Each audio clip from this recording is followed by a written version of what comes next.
one thing that has happened recently is the game has undergone a rebirth, and they've actually rebranded it. It went from MechWarrior Online Solaris to MechWarrior Online Legends. Why does any of this mean anything right now? We talk about, is this game worth playing? Because really a lot has happened in this game in the past year or so. I would argue a couple of years. And it's been a slow evolving process of updates and players return to the game, and players talking with the devs and the devs listening to the players that have allowed this game to flourish, kind of be reborn, shall we say, and be rebranded. Let's talk about some of those updates. For the past couple of years, the devs have been modifying the game, changing the way the mechs play, changing the quirks on the mechs, so the movement feels different, the weapons play different, and by doing that, it allows for the player base who've asked for some of these changes to experience a little more enjoyment in the game. More enjoyment, shall we say.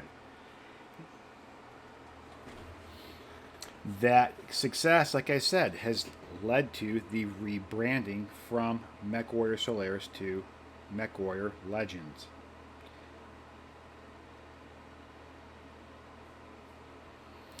Another thing that we've seen is the developers working on new maps. These new maps in Quick Play are based off of faction play maps that they've pieced together and recreated to give new game experiences to the players. They've modified existing maps based on the advice of the players.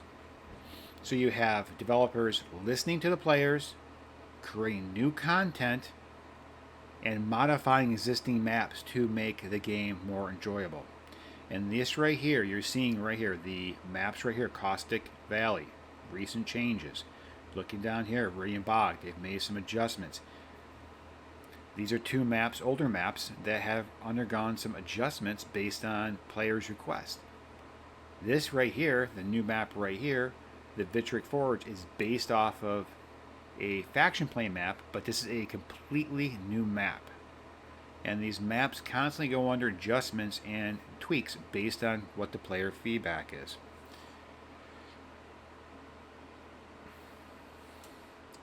The key right now is, when you listen to what I'm saying, is that the developers are interacting with the player base, primarily the veteran player base.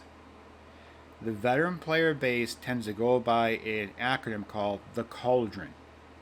Veteran players who have been around, who understand how the game works in and out, who understand the different quirks of the game, and have asked for adjustments. And as these adjustments have gone into effect, you've seen a success between the players, the game, and the actual rebranding and remarketing of the game.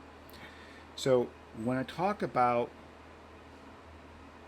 the developers working with the community, this is no different than some of the other games out there that have been around for a while. If you look at Fortnite has been around for a while, but that is a game that also adjusts its content based on what the players are looking for. Same thing with World of Tanks. World of Tanks is probably older than MechWarrior Online, but they look at the player base and they give the player base what they're asking for. They interact with them. Another game that came out that is a shell, or when it came out, is a shelf to what it is now. I'm talking about Sea of Thieves. When that game came out, it had almost no content in it, and the developers clearly said that they would interact with the player base, watch the players interact with the game, see what they wanted to do, and develop the game from there. That game is so large now. It is. You look back when it first started, it is a tiny piece of what it is now. But they built the game what the players wanted, and it's a very successful game. So you see success when the developers interact with the player base and they work together in creating that environment. And that gets into the concept of, well, is this game older? Well, I don't think you can turn around and say, okay, this game is old, don't play it. I think when you look at these online games, these MMOs, as long as you're having developers and player base interact with each other and you're seeing updates and new content be put in the game, content that is balanced, you can look at this and say this is actually a current, fresh game, not an older game. Kind of look at the time it was launched to say, okay, that's when it was launched, initially introduced to the public. Now you look at it and say, okay, when was the last patch? And are we looking at the decent patch? People are happy with it. I mean, you're looking at most recent patch, 2023, right here, April 28th. You're seeing content coming in from the community and interacting with the players and the developers. So you're seeing updates from this stuff coming in, and these maps and these new content and new mechs are actually making the game more enjoyable, more interesting. It's bringing people back.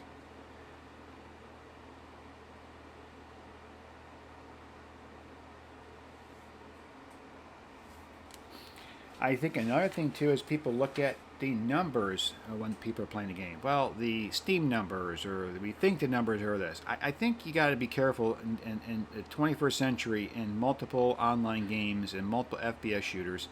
I think people are busy with work, busy with school, coming home from their college classes or their trades, whatever they're doing, and they just want to chill. And they will probably follow where you see the new content.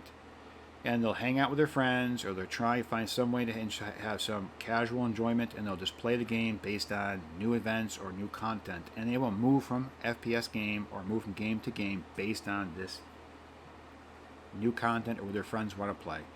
I think you see movement between games. I've seen it already where you see people jumping between Fortnite, Overwatch 2, back to MWO. It depends on the content and what they're in the mood to play. So it's hard to get that feel of, okay, this one player is only going to play this game every day the rest of their life. It's not going to happen. I mean, that's like asking you to go out and eat the same hamburger every day over and over and over. It's just not going to happen. So you look at the movement back and forth, and you see movement back in. You see the forums being used. You're seeing players hopping in the game and playing it, enjoying it. So you're always seeing movement, this fluid movement between games. Let's go to the store. Probably the best way of looking at this right now is just go to the store. You look at the different mechs out there. There's different variants. Obviously light, medium, heavy, assault, and then I told you there's inner sphere and clan teams. Let's keep it that way.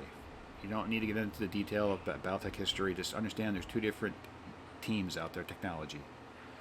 But let's take a look at the lights. So when you look at this is your chassis right here. We call them like here Kit Fox, your Jenner. But within each mech chassis, there's variants.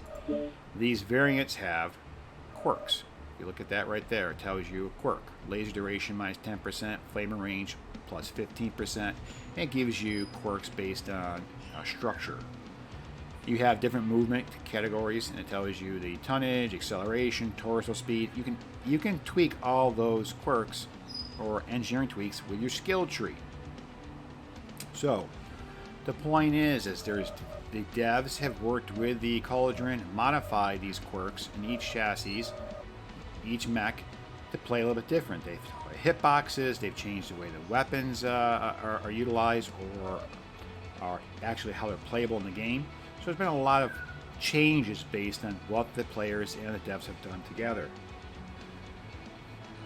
When we look at this and say, well, what else are the devs doing? They've added in some additional mechs. They've added in the heavy mech, like I mentioned earlier, and I believe it is right here. Like, this was never in the game. This is new. This has been asked for years. So you're adding new playable content into the game. Same thing with the Hatchetman. The Hatchetman is new playable content added to the game. And this is something they plan on doing down the road. They've mentioned adding additional chassis and mechs to the game. Why is that important? Because it shows you that they're spending time in the game and developing more aspects of the game. In addition, if you look at the Hatchetman, well, why is this so unique? Well, if you look at the Hatchetman, what else has PGI been working on? They've worked on Mech 5. So they actually put this Hatchetman in Mech 5, and they actually brought this into this game from MechWarrior 5. Now, what else are they looking at doing? They've talked about, in the most recent devlog, about bringing in new weapons. So you're looking at some of the weapons that are very successful in Mech 5 and have the player base happy there. They're talking about bringing new weapons into the game. So now, not only do you have new mechs being added to the game, but you're looking at new weapons being to the game, which changes the whole, going to change the whole dynamics how the mechs are played, along with the different quirks they're looking at the mechs. So there's new changes coming based on what the devs are adding to the game. In addition, we have this talk of drop decks. When you do the quick play, it's a quick match. You drop. Sometimes you don't know what map you're going on. There's a selection of players picked from, so you never know exactly what map you're going to get. Even if you vote for a map, you may not get it.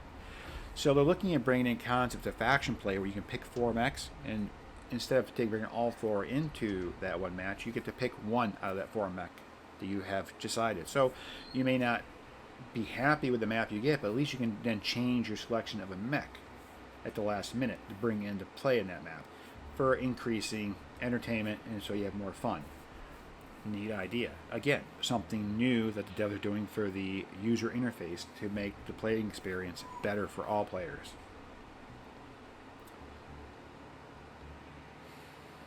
So in the end, what I want to stress is they're bringing fresh content to the game, and they're bringing fresh user interface concepts to the game, or to different aspects of the game.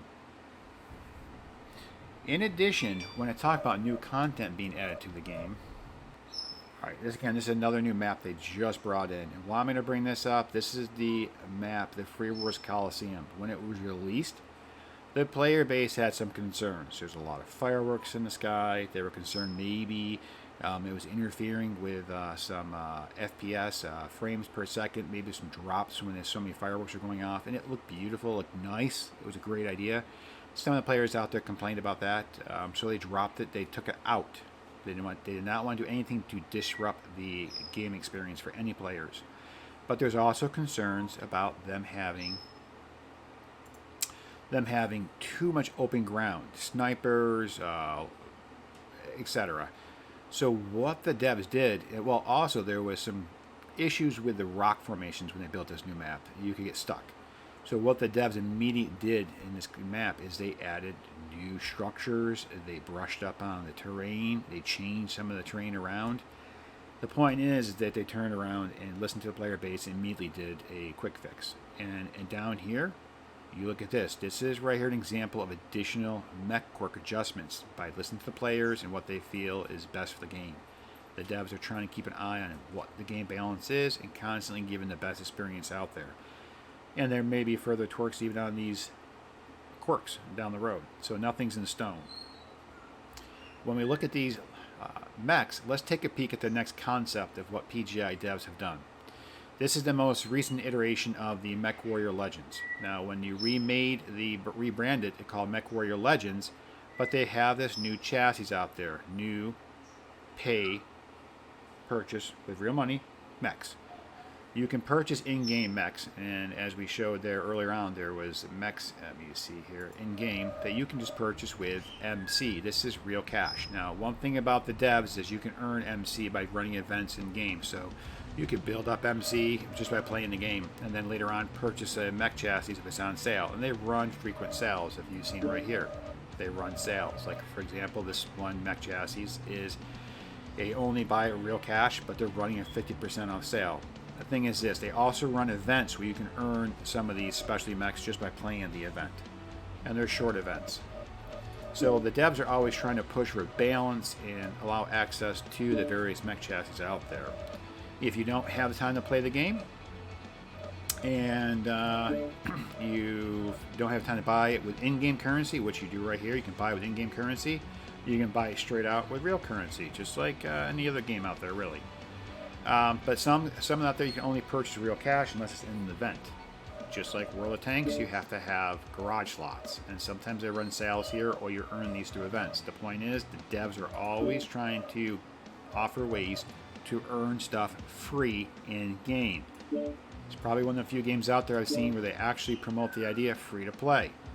I've talked to some players out there playing for years, and they've built up quite a collection and haven't put a penny into the game.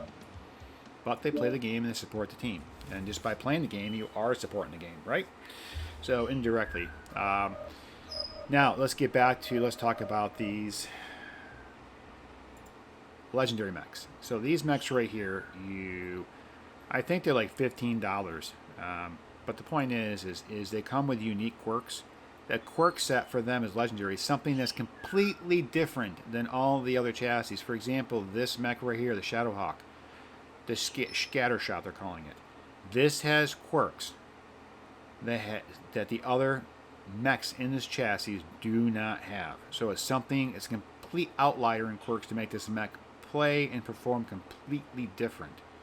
In addition, PGI has turned around and created a new concept, or they're pushing the concept of a never expiring battle pass. And what they've done is they've taken a battle pass and attached it to a individual mech. For example, the Scattershot will have its own mini battle pass. So for you coming in and buying the mech and saying, I want to try it, you have unlimited time to open and unlock and explore that battle pass. They feel you've purchased it, you spent your real money on it, and life is busy. You do not have time to play 12 or 15 hours a day. You take your time, enjoy the game, and you earn it at your own leisure. Again, here's another one, another legendary mech that they released called the Dreadnought. Again, this will have quirks unlike any other of this mech chassis, a variant in this mech chassis. So it will play completely different based on how you build it. And again, it will come with a mini battle pass that is not time sensitive. You have time to explore and experience it. So again, take home note, the devs are putting time into the game and new content into the game. When we talk about the different aspects of the game, and we talked about the quick play, we talked about faction play. You know, when you talk about new content being added, they're looking at adding in new drop deck concepts to quick play. They're adding new maps into the quick play. You take a look at the maps, and they are neat. They're interesting. So there's more variety. The devs are looking at modifying the faction play. They're going to redesign it and take approach to make it more enjoyable based on the requests and feedback from the player base. So that's something that's still out there from the devs who are working on this and coming up with ideas on how to do this. One thing that devs are really big on is this event queue. The event queue. So they rebranded and took away Solaris. Think about Solaris as a gladiatorial arenas. You can do 1 or 2 mechs, your friends, you drop in there, and you literally just take your mech you design, and you just brawl it out in the gladiatorial arena, and you just have fun. And they will do events, and you earn things through these events in the Solaris arenas. They will also run events with the maps, like Quick Play, but they'll have special guidelines in there, certain heat guidelines or jump jet rules, something that makes it completely different than your normal gameplay. And again, you earn extra C-bills or extra event items by playing those event queues. You don't have to, but it's something different they put out there to mix it up and keep it fresh in a different way. Well, we've already talked about, here's one I earn in-game. This is Inner Sphere. So if you take a peek at it, this one's a little straightforward. You can rip out, you see your hard points, you can take your mech apart and literally put an engine in, modify it, your jump jets. You can change around whatever way you want based on whether you want to promote the quirks that you see or you want to ignore them and completely build your own model. And why do I say that? Because when you look at MechWarrior Online, you drop into a match. You may be running into a mech that is trying to optimize the quirks, or you may run into a player out there that has taken a mech that is made it completely different and they just want to be silly or just want to try a different build. You never know what you're going to run into. So you have that variability, what you're going to run into. You may run into the same player later on who's run the same mech chassis, same variant in that chassis, but they may turn around and have a whole different build loaded in there that they've rebuilt or added in just to switch things up. You never know what you're going to run into. So then when you turn around and say, well, okay, well, yeah, tell me more about this mech. How can it be different? I haven't played this one in a while, but they can turn around and say, okay, you can modify your skill tree. When I say skill tree, this is not about your pilot. This is about your engineering skill to make this mech to play completely different compared to what somebody else may want to do. They may turn around and say, well, I want more lift speed or vectoring. I want more in the jump jets. Some may say I want, this to be more, I want everything loaded up in sensors. Now here I don't have this fully loaded up because you can play the mech, and slowly build up your skill tree as you feel you want to. Some people may say I want full survival skills. Some people may say I want full firepower skills. Everybody will play this different and design this, and how they design their skill tree will also is how their mech is going to perform in that match. They may come out afterwards and change your skill tree all around. So then you turn around and say, okay, not only is it a different loadout, but it's a different skill tree they're using. So the mech may play a little bit different. It will perform different. So then you turn around and say, well, okay, well, tell me more about the loadout. Well, the loadout also takes a look at the weapons. So they may change the weapons on this. So you may not run across the same mech with the same weapon loadout. So the weapons will add a variability of what you run into. And one thing is this is not co-op where you're going as AI. This is against other players. So the players you run into will probably play that same map or the map different if they load onto the map again. So if they play that map I just showed you for maybe 2 times in a row, they may play that map different. So you have so many variables that go into the game to make that one match different every time. And it keeps it fresh. It keeps it interesting. You never know what you're going to run into. When you take a look at the game itself, what has allowed this game to survive and be rebranded, and I mentioned already, that idea of the cauldron, the community. The community in this game, in this is they're positive. They'll be in match with you. They'll give you advice. They'll talk with you. It's like anything else in life. You have good eggs, bad eggs, but for the most part, this community is very supportive and positive. The devs are supportive and positive. So when you take something that's a very positive community and they're interacting with devs who want to put energy back into the game, it's a win-win scenario for everybody. And I think you see it with the game being rebranded and flourishing, new content coming in. If you get into the game and you say, well, really enjoy this, it is unique, what else is there for the next level? Well, believe it or not, the community, and this is why I brought this up again, the community actually has a competition gameplay, believe it or not. I did not know this when I first started playing the game. I was in and out of the game a little bit. When they started doing the updates, I really got into it again and pay attention to it. But they have competition play and teams you can join, and they'll teach you to play there. When you look at this, the devs and the community come together and they do like booster packs. They do their competition booster packs. So you may get a few items for your cockpit or so forth and make your mech look a little fancy in there, or bonuses. But the point is this, that when you purchase a booster pack or supporter pack, half of the money goes to the company, obviously, for to run the company, you have to. But the other part of that proceeds goes in a pot to the players. So the players who are competing get a set cash how they rank with their team. In addition, the devs turn around and give certain rewards and bonuses to the people actually participating in the match. And you get unique chassis that only the competitors get. But what I've noticed the devs have done for the people who watch the game or watch the streams or interact with the competition match, they've actually given out games or mechs in the game. And for example, just by interacting at the end and watching the match, I think the assault mech is right here. They handed one of these guys out.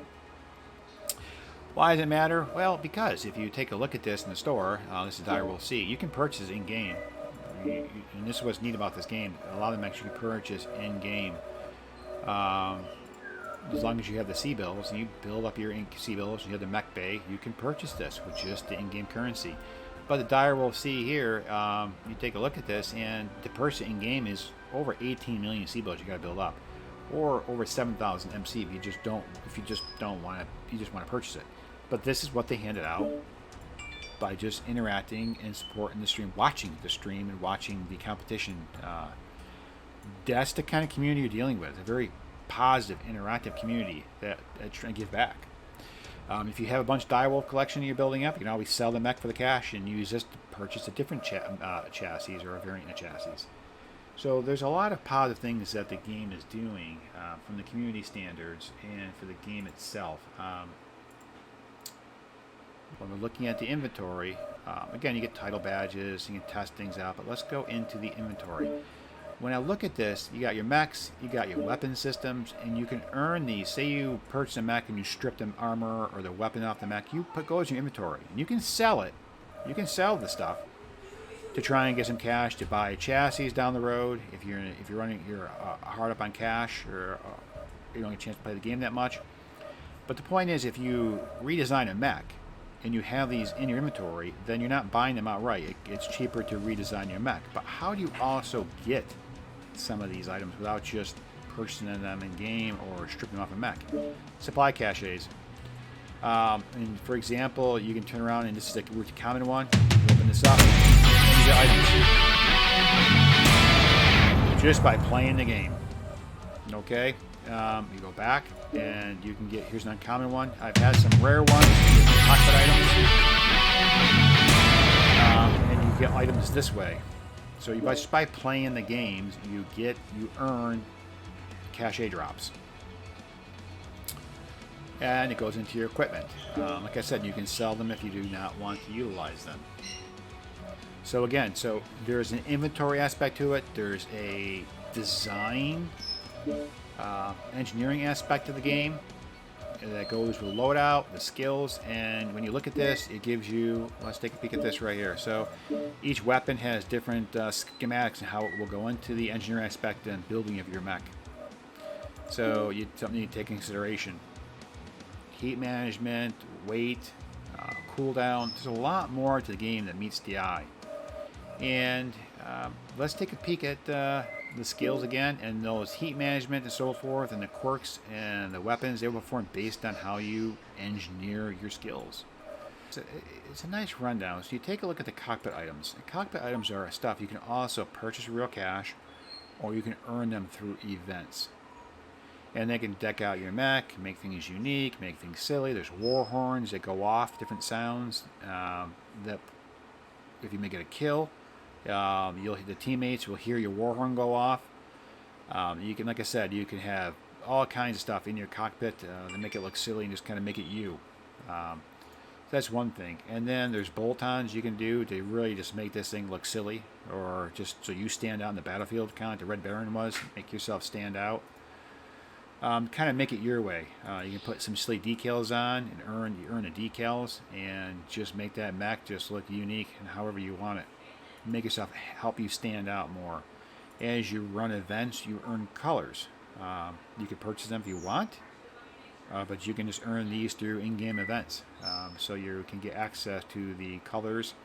And what's unique is each mech has, you can put colors on them, but you can then earn or purchase unique camo patterns to really help you that unique flair. So there's different cosmetics that you can put in the game to kind of keep things fresh. And again, so if you look at this, there's constant patch notes still releasing updates. So, and this, when you see the constant patch notes, you're seeing that the devs are putting time and energy back into a game.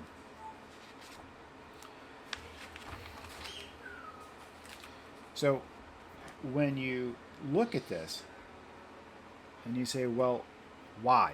Why MechWarrior Online? Why is this? Should we take a peek at it? Because I think MechWarrior Online is probably the only true unique mech-based FPS really out there like this. It's not like other FPS games. I think when you look at MechWarrior Online, I think you gotta take a look at it in what like Hunt Showdown was, or the new Sucker Frontier. You gotta look at what they were. They're FPS games, but they're kind of unique in their own niche. You got their own little niche going. It's when you look at Hunt Showdown, it's a FPS game, but it's FPS. It's a game where it's PvP versus PvE, player versus player versus environment. It's unique. Well, MechWarrior Online is a mech-based FPS game that has engineering aspects to it. It has aspects of it that is lose my train of thought here. It has aspects of it that allows it to have inventory that we just went through it, and you have aspects into really kind of put camo patterns, kind of like your own skins you have in some of the other games to really make things stand out for yourself. So the point is, it's a unique mech-based FPS game that really kind of stands alone. There's not anything out there really that kind of goes along like this with an FPS player versus player game. So, additional take-home highlight of why this is unique is that when you look at MechWarrior Online, it is in a genre which is the Battletech genre. Battletech has undergone a rebirth in and of itself. When you look at Battletech as a game platform, kind of like we'll say it, Warhammer 40K, that is something else that has it's a class, a genre, but it has different types of games out there. FPS games, strategy games. Battletech is not much different than that. Battletech was purchased by Catalyst Games, and they brought it back to popularity. As a matter of fact, Catalyst just launched a Kickstarter asking for people to invest in a new aspect of Battletech called the Mercenaries Kickstarter. That Kickstarter was one of the top 20 funded Kickstarters in history. I think they had like 23,000 pledges. By the time they were done collecting money from some of these people supporting it to kick it going and get the idea going again, it was over $7 million they had up front to put towards the new concepts. And what they did was they gave, obviously, items out to the players who put the money into the Kickstarter. But the point is this, it's popular. So you take a look at Battletech from the tabletop area, and you take a look at the Kickstarter and all the pledges they got right away. You take a look at Catalyst promoting the game. Catalyst is also promoting literature. You're looking at novels, you're looking at short stories. It's getting out there, just no different than what some of the other games are doing. There's novels out there to enmesh the history or the lore of the game. So that's out there. You take a look at what's going on with the Battletech PC. Very popular, still has high ratings. That came out, I think, in 2019, if I'm not wrong. Very popular. You see people streaming that, playing that. They enjoy it. It's unique. You take a look at what Piranha Games has done, not just for MechWarrior Online, but for Mech 5. That is a unique co-op game, which has gotten some decent feedback because they've worked with the player base and the mods. And they brought unique mods into the game to make that game really stand out. Why am I bringing this up? Because out of all these games is marketing. Battletech is being marketed by each other. People are talking about it. People are looking at it. But MechWarrior Online sits in its own little niche, completely different than all the other games because it is the only one that is a true FPS, player versus player shooter. None of the other ones have this. So this is why this sits different. It's unique. Mech-based FPS shooter, unlike the other mech-based shooters out there, but it's the only one within its own Battletech genre that is a first-person shooter that allows you to redesign and restrip and redo your mechs. Hands down, it's unique. When you look at Piranha Games, they had a parent company come in and absorb them in. And yes, you look at the devs. They have to work for the EG7 parent company. They do work for them. They do work for Mech 5. They're developing a new game right now. But they're also working on, the small companies working on developing this game as well. Because this, it looks to be a healthy investment for EG7. It's a unique game. Mech 5, MechWarrior, unique. And they're coming out with a new MechWarrior game that's completely different, as well as supporting other functions that EG is asking them to help with. So you look at a small company who has a lot of work that they're doing, and we all know out there who are working out there in your trades or your daily job, you have a lot of things coming out during the day, and you have a lot to balance. So to turn around and see the new content coming out as they're trying to balance this in a small company, we need to be happy. We need to be happy at saying, hey, look, they're giving something back to the community. Now, that being said, what do I think about MechWarrior Online? Is it you look at the idea out there? Well, is it got a future? What do you think? I think I'm seeing positive things out there. I really do. You say, well, okay, you see some good things out there. What do you think about what's going on out there? What do you think about the picture? What do you think about the picture where we're going to go with this? I think the future out there for MechWarrior Online isn't so much about it's going away or it's fading. I think what we need to do is take a look at it in terms of this. I say you look at MechWarrior Online and say it's kind of like these pictures of the sunset, right? Yeah, is it a sunrise or a sunset? I don't know. I don't think it's rising saying it's, we've already had the sun rising. That's when it was launched years back. I don't think the sun's setting just yet. I think when you look at this right here, these pictures, I think this kind of sums up MechWarrior Online right now. I think the horizon looks bright. It's a bright horizon. With everything going on with what I just mentioned from Catalyst Games and you have the Battletech PC, the history of it, what's going on with the dev update, the resurgence with the updates to the game. I think you're looking at a bright horizon for MechWarrior Online based on what's going on with the game itself. I think that if the game continues to take off, maybe that they'll look at, maybe a MechWarrior Online 2 down the road. But I think that's down the road. Right now, you're seeing new content coming in the game. They're looking at new chassis, new mechs being brought in the game, new weapons being brought in the game. I think the horizon looks good from what the devs and the community are doing. And when you look at this and you look at the game, I think you should give it give it a look over, try it out. But I will say one thing though, when you do take a peek at the game, definitely do the Mech Academy. Why is that? Because unlike other FPS shooters out there, this one can be a little more challenging with your coordination. It's not just WSAD key. You have to worry about your torso, almost like a tank. So you have to know where that is in terms of where your feet are. So you have the F key to help coordinate the two line up if you're moving around. In addition, you have jump jets for vertical aspect of it. And your legs being positioned and movement can make you feel like you're getting caught on stuff where you're not moving well. You feel like it's clunky. It's not that. You're just struggling with your torso and your legs. So it's a little more understanding of your brain, hand-eye coordination, understanding how to get these things to coordinate. And then you also have the aspect that your arms are not locked forward. These things move. So if you have weapons on your arms, unlike your torso, because your torso can turn left, you just don't aim left. So if you have weapons on your arms, they can shoot up, shoot down, look to your left, look to your right, so you can rotate to your left and swing your arms even more left. So there's a lot of movement characteristics and aspects that can make it a little challenging if you're not used to it. So definitely come in, give it a whirl, try it out, and try out the movement characteristics. And you can have a slow mech, you can strip down the engine and go slow, or you can have a really fast mech. And check out some of the different streamers out there. They have content out there about different mech builds.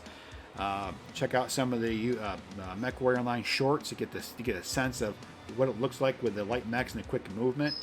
There's a lot to the game. There's a lot more than meets the eye. And I think people are catching on to that. I think especially with the constant changes between the developers and the community and the updates. I think I said that last picture I showed you. I don't think the sun's setting or the sun is rising. I think you see a bright horizon, and that's a big compliment to the devs and to the community members, especially Cauldron. That being said, as of this stream right here and this content right now I'm talking about, I have no affiliation with PGI. I receive nothing from them for whenever I give a discussion at work or any type of lecture or any talk. We do a full disclosure. I as of right now, I receive nothing. It will never be that way. I'm a small streamer, small community. My small community actually is a small community, but we have a big heart. We tend to interact, have a good time, and give back to our community through giveaways. So we have a big heart for our small community. I am a small streamer. These guys, as of today, I don't even think have even been in one of my streams. So when I talk to you about what I've seen and what I've interacted and what I'm noticing, this comes from my observation. Nothing else. This is an observation saying that, hey, something good's going on here. Something different is happening here, and something good. And I think some of these smaller companies just don't have the resources for marketing, as you've seen with like Hunt Showdown, or you've seen maybe with some of the other FPS shooters out there in the smaller companies. They don't have the marketing. I think the content creators and the streamers out there and the YouTubers, they are kind of like unprofessional marketers for them. And I think there's a lot of good things going on in this game that needs to be said. But that being said, I'm not going to say it's all the bed of roses. There's constant changes, constant adjustments, constant tweaking. But I think every game out there goes through that. And when you look at this and say, well, every game out there goes through this, well, why should I spend time in a game being modified? Well, I think all FPS games out there, MMOs, are constantly modified. Look at all the updates that Fortnite has gone through. If you look at Fortnite today, under Unreal Engine 5.1, it's nothing like when it first came out. The content's nothing like it was. It's not even the same game. Look at Apex when it came out. It's not the same game now. There's the movement, the content, it's different. Everything has changed. Look at Overwatch. Overwatch came out shortly after, I believe, MechWarrior Online. Overwatch 1. When Overwatch 2 went out to Overwatch it was just because of the new engine. The new content they added in, and they were able to import a lot of the old skins. But still, it's the same FPS shooter, same concept that devs are adding to it. They're making that concept of an FPS shooter, but they're adding it and they're keeping it fresh. Look at World of Tanks. It's older than MechWarrior Online. They're adding new content, battle passes. They're keeping it fresh. They're polishing it. I think when you look at these FPS shooters, you gotta say, what are they doing? Are they adding content to it? Yeah, if they are. Then it's not the same game it was before. It's just as a content worthwhile. So that's something how I approach these games. When I also approach these games, I say, well, it's fun, and it's bringing me back to it. I've gotten burned on some of these big AAA games coming out. All this hype, all this talk. It's going to be great, and then they release it, and it's absolute garbage. I'm not going to say names, but I've gotten burned on them, and I'm like, what is this? But they're big corporations. They pump it out. People buy them. They buy them for their kids, and they don't even get noticed. The kids don't play them anymore. They kind of look the other way and keep going on with their life. But the point is some of these bigger games that have come out, and you guys know what I'm talking about. You know some of these games that have been a complete bomb, or they're released, and here they are years later after updates. They're playing better. I'm not going to get into details on it. They're playing better, or they're where they should have been when they were launched. So really, is it much different than an older game getting constant updates, or a new game being released that's constantly have to be updated to get the way it should have been when it was initially released? I don't know. That's a different argument and different decision. The point is, it's a game being updated, and it's something that this game is going through, the devs interacting with the player base. You should definitely give this a look over and take a peek at it. The horizon is bright for MechWarrior Online.